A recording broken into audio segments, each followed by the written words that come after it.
સુરતમાં એમઆઈએમ પક્ષના ઉમેદવારના કાર્યાલયના ઉદ્ઘાટનમાં આવેલા રાષ્ટ્રીય પ્રવક્તાએ કહ્યું, અમે કોઈ બી ટીમ નથી.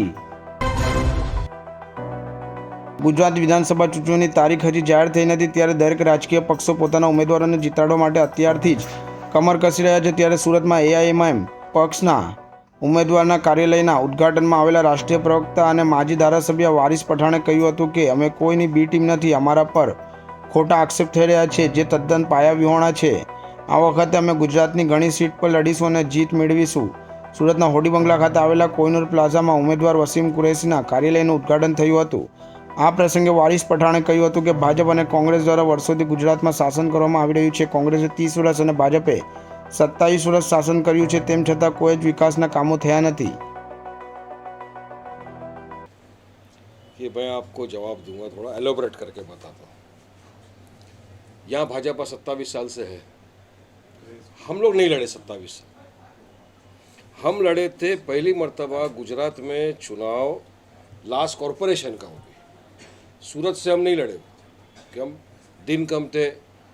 40 दिन के अंदर हम लोगों ने तकरीबन 38 कैंडिडेटों को मुख्तलिफ जगह से ठहराया, जिसमें 23 कैंडिडेट जीत के आए. इसमें हमारे 6 के करीब नॉन मुस्लिम हिंदू भाई बहन भी जीते. सूरत से हम नहीं लड़ सके, वक्त कम था. फिर भी सूरत में बीजेपी क्यों जीती? यहाँ तो कांग्रेस था, आम आदमी पार्टी था. तो ये साफ बात आपके सवाल का जवाब है कि बी टीम कौन है, और हमको जो इल्ज़ाम लगाते हैं उसका भी पूरा पब्लिक के सामने आ गया कि कोई इल्ज़ामात नहीं है. जहाँ हम नहीं लड़ते वहाँ भी बीजेपी जीत जाती है. इन लोगों में ताकत नहीं है बीजेपी को हराने की. तो इल्ज़ाम हमारे सर पे मंडला जाता है कि आपकी वजह से. लेकिन सब आप देख रहे हो, पूरा गुजरात देख रहा है, पूरा हिंदुस्तान देख रहा है कि कौन किसकी बीजेपी की बी टीम है. और वो तो अब बयानों से भी पता चल रहा है आपको. आप सब समझदार हैं, हम लोग को भी पता चल रहा है कि कौन बराबर से बी टीम का काम निभा रहा है बीजेपी का. तो खैर मैं तो वो नहीं बोलता कोई बी टीम है सी टीम है. हर इंसान को डेमोक्रेसी में संविधान ने अधिकार दिया है कि आप चुनाव लड़िए, हर पॉलिटिकल पार्टी को. हम भी एक मंशा से आए हैं कि हमको भी चुनाव लड़ना है गुजरात के अंदर. सूरत में भी लड़ेंगे. और वसीम साहब तो हैं कैंडिडेट यहाँ के, इनको असद साहब ने घोषित किया है पिछली मरतबा जब आए थे. तो सूरत इससे वसीम कुरैशी साहब लड़ेंगे चुनाव, और मुख्तलिफ जगहों से लड़ेंगे. और सूरत में मेरे को यकीन है और उम्मीद है कि लोग हमको असद ओवैसी साहब की क़यादत को कबूल करेंगे और अपनी दुआओं से मोहब्बत से नवाजेंगे, और हमको सूरत में कामयाबी मिलेगी इंशाल्लाह. वरिष्ठ भाई, ये अक्सर जब चुनाव आते हैं तभी हिंदू मुस्लिम की बात होती है. आपके जो प्रदेश अध्यक्ष हैं वो यूपी के शौकत अली साहब हैं. हिंदू समाज को लेकर, हिंदुत्व को लेकर काफ़ी टिप्पणी की है, उनके ऊपर FIR दर्ज हुआ है. क्या कहना चाहेंगे? देखिए, शौकत साहब ने जो कहा उसके बारे में उन्होंने क्लैरिफिकेशन भी दिया है. उन्होंने कहा कि मैं किसी धर्म के ख़िलाफ़ मैंने कुछ नहीं बोला, मैं एक व्यक्ति विशेष की बात का जवाब दिया है कि उसने ऐसा कहा था, तो मैंने उस व्यक्ति को जवाब दिया है. अब उस जवाब के लिए पुलिस ने FIR भी रजिस्टर किया है. अब जो भी कानूनी प्रतिक्रिया होगी वो फॉलो करेंगे, कानून का पालन करते हुए काम करेंगे. पर मैं किसी को सपोर्ट किए बिना या किसी की ये किए बिना आपसे सवाल करता हूँ. जैसा आपने हिंदू मुसलमान की बात की ना, उस पर जवाब दे रहा हूँ आपको. दिल्ली में प्राइम मिनिस्टर नरेंद्र मोदी के घर से 20 मिनट के डिस्टेंस पे भाजपा का सांसद प्रवेश वर्मा खड़े होकर खुले मंच से सबको कहता है कि मुसलमानों का आर्थिक बहिष्कार करना चाहिए.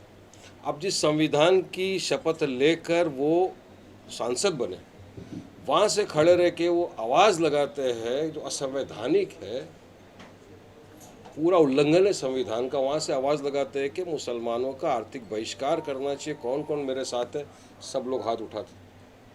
अब उस सांसद के खिलाफ दिल्ली पुलिस अब तक कोई कार्रवाई नहीं की, कोई FIR नहीं किया. ऐसा क्यों? संविधान इक्वल है कि हमारे खिलाफ आपने किया, FIR करिए. अब जो कोर्ट का फैसला होगा, कानून का फैसला होगा, हम सब मानेंगे. लेकिन वहाँ पर FIR क्यों? वहीं पर विश्व हिंदू परिषद का दूसरा स्टेज लगता है, वहाँ से अनाउंस करता है कि मुसलमानों को चुन चुन कर मारा जाए. उसके खिलाफ कोई कार्रवाई नहीं, कोई FIR नहीं, कुछ नहीं. तो ये दर्शाता है ना कि संविधान तो बोलता है कि इक्वलिटी आप में बराबर है. तो फिर एक के खिलाफ तो आप FIR करते हो और दूसरे को आप खुली हवा में छोड़ देते हो.